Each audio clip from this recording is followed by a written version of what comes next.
Olá pessoal, bom dia, tudo bem com vocês?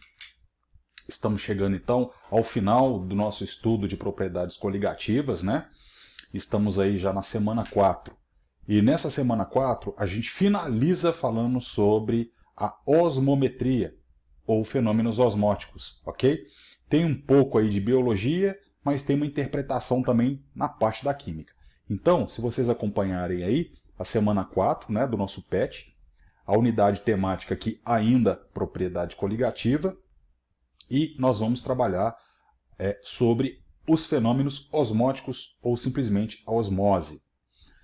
Então, só para a gente entender aqui um pouquinho sobre os conceitos básicos dessa nossa aula de hoje, tá?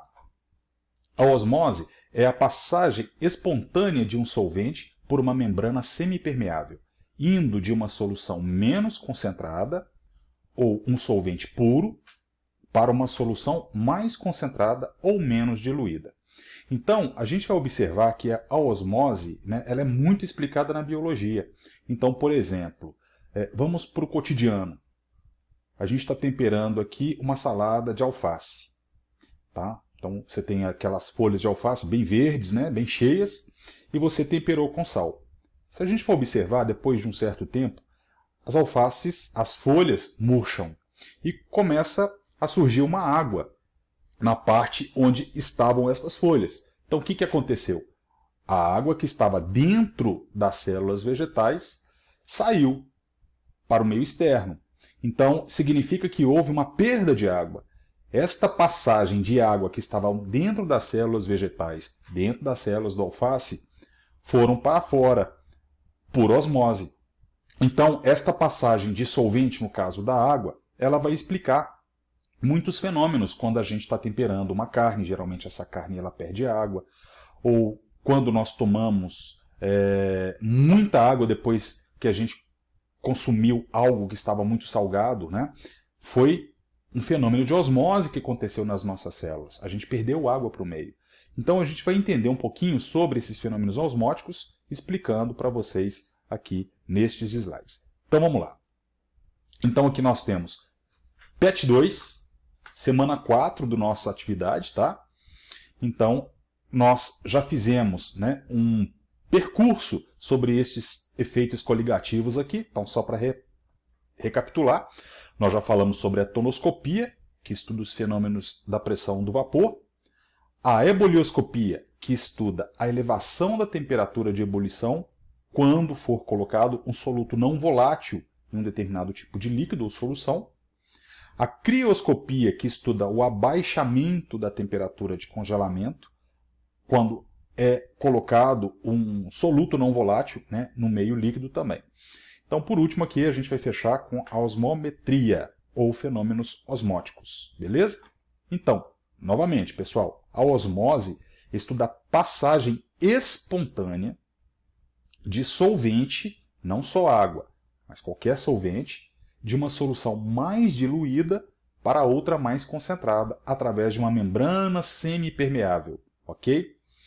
Então, vamos entender isso daqui. Primeiro, o que seria uma membrana semipermeável? Membrana semipermeável é como se fosse uma peneira muito fina, que ela possui alguns crivos, algumas perfurações ou poros, que deixam passar algumas substâncias e outras não. As substâncias que são muito pequenas conseguem passar por esses crivos, por esses poros. E substâncias, ou moléculas, ou partículas muito grandes, ficam presas ou ficam retidas, ok? Então, a gente conhece alguns tipos de membranas semipermeáveis, como o papel vegetal, papel pergaminho, a tripa de animal, aquela tripa fininha que envolve a linguiça, tá? Salsicha, a bexiga de animal, bexiga, né, de alguns animais, película de acetato de celulose, conhecido como papel celofane, a membrana semicelular, a membrana plasmática, tá? Que possui essa capacidade de reter algumas partículas e outras eles deixam passar livremente. Então isso é uma membrana semipermeável, ok? Então vamos entender o processo osmótico aqui nessa figura, depois eu passo aqui para o quadro para explicar melhor para vocês. Então observem que eu coloquei aqui este experimento. É uma água pura que eu tenho dentro de um copo, e aqui eu tenho um papel celofane, por exemplo. Eu peguei papel celofane, fiz uma espécie de um aparato, né, no qual eu coloquei dentro deste saquinho ou dentro deste aparato água com açúcar. Então, dentro desse papel celofane, ok? Dentro dessa embalagem, por assim dizer, eu coloquei água e açúcar. O que vai acontecer com o tempo? Aí a gente tem que observar o que é um meio hipertônico, o que é um meio hipotônico. Eu vou explicar aqui no quadro, depois a gente volta para concluir esse experimento aqui virtual, tá bom? Olha só, então eu já tenho aqui, eu coloquei para vocês, este quadro ele está mostrando muito o que acontece num fenômeno osmótico. Primeira coisa que a gente tem que interpretar é o seguinte, aqui eu tenho como se fosse uma bacia, e aqui eu tenho essa membrana semipermeável. Esse pontilhado vermelho aqui é uma membrana semipermeável. E eu separei os dois lados desse frasco ou desse vidro, meio B e meio A. Nesse meio A, eu coloquei água e sal. Então, estas bolinhas pretas aqui representam o meu sal, e as bolinhas verdes representam a minha água, certo? No meio B, eu tinha somente água. Então a gente fala que tem um lado que está mais concentrado do que o outro. Eu posso falar, por exemplo, que o meio A está mais concentrado que o meio B, porque eu tenho sal, ó. Eu tenho 4 partículas de sal, e do lado B eu não tenho nenhum sal, eu só tenho água. Então eu falo que o meio A está hipertônico, hiper de muito, hipertônico em relação ao meio B. O meio B está hipotônico, hipo significa baixo, hipotônico em relação ao meio A. Então vai acontecer um fenômeno natural de osmose. Ou seja, o que seria a osmose? É a passagem de solvente, no caso aqui meu solvente é a água, do meio menos concentrado para o meio mais concentrado. Então essas bolinhas verdes, que é a minha água, eles passarão naturalmente para o lado A. Então, haverá uma migração.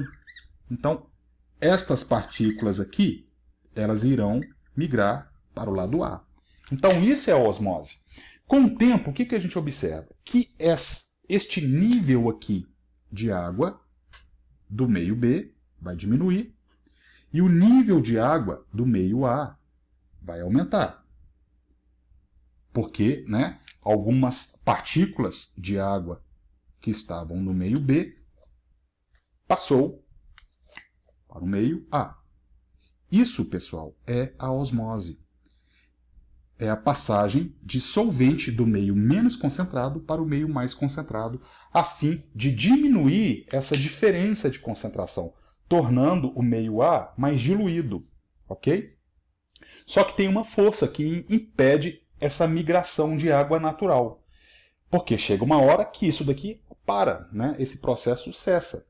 Isso é chamado de pressão osmótica. Então a pressão osmótica é uma força contrária que impede que as moléculas de água passem do meio menos concentrado para o meio mais concentrado. Então existe uma força, beleza?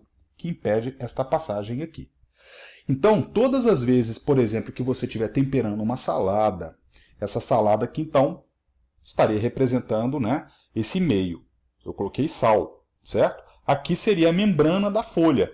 E aqui seria, por exemplo, a sua folha de alface. Então, ao temperar, né, essa salada, essas folhas de alface, a água que estaria no meio hipotônico, dentro da célula vegetal, ela vai para o meio externo.